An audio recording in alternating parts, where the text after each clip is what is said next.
নমস্কাৰ। এয়া ছাগলী মাংস খুৰা ঘৰত কাটিছিলে আৰু আমাৰ ঘৰুৱাকৈ কাটিছিলে।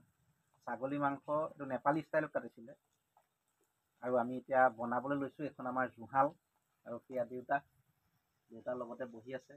কেমেৰাত পাপৰি আছে, যোগানত মা আছে আৰু লখিমপুৰত আজি আমাৰ শেষ ৰাতি। গতিকে ছাগলী মাংস খাই যাওঁ। ইয়াত ঘৰুৱাভাৱে কাটিছিলে, গতিকে এয়া চাওকচোন। মই কি কৰোঁ, সদায় মানে আলুখিনি ফ্ৰাই কৰি লওঁ। আৰু ইয়াত সহযোগত পাপৰিও আছে দেই, অকল মই নহয়। আলুখিনি আমি পূৰা ফ্ৰাই কৰি লৈহে আগতে আমি ৰেচিপি দিছোঁ। তো ফ্ৰাই কৰি লওঁ আলুখিনি। তাৰপৰা অমিতা আছে, অমিতাখিনি দেখুৱাই দিওঁ অকণমান। অমিতা এয়া আছে আৰু মাংস। গতিকে আমি প্ৰথম ফ্ৰাই কৰি লৈ পেলাই বনাওঁ। এইটো কোনো ৰেচিপি বুলি নহয়।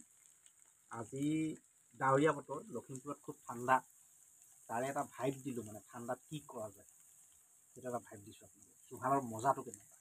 আৰু এতিয়া মাংসখিনি দি দিছোঁ। মানে মাংসটো সকলোৱে খায়, মাংস খায়, চব খায়, আজিকালি চবেই খায়। কিন্তু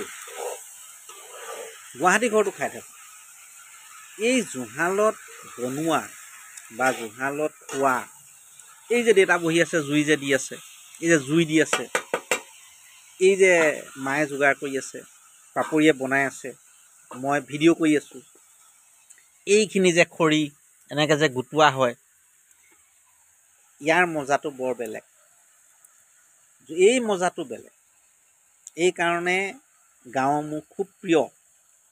আৰু গাঁৱৰ পৰিৱেশ, এইটো গাঁও বুলি নহয়, এইটো চহৰতো কৰি ল'ব পাৰি। মই চহৰত আছোঁ যদিও গাঁৱৰ পৰিৱেশ বনাই লৈছোঁ, কাৰণ মই শিপা নেপাহৰোঁ।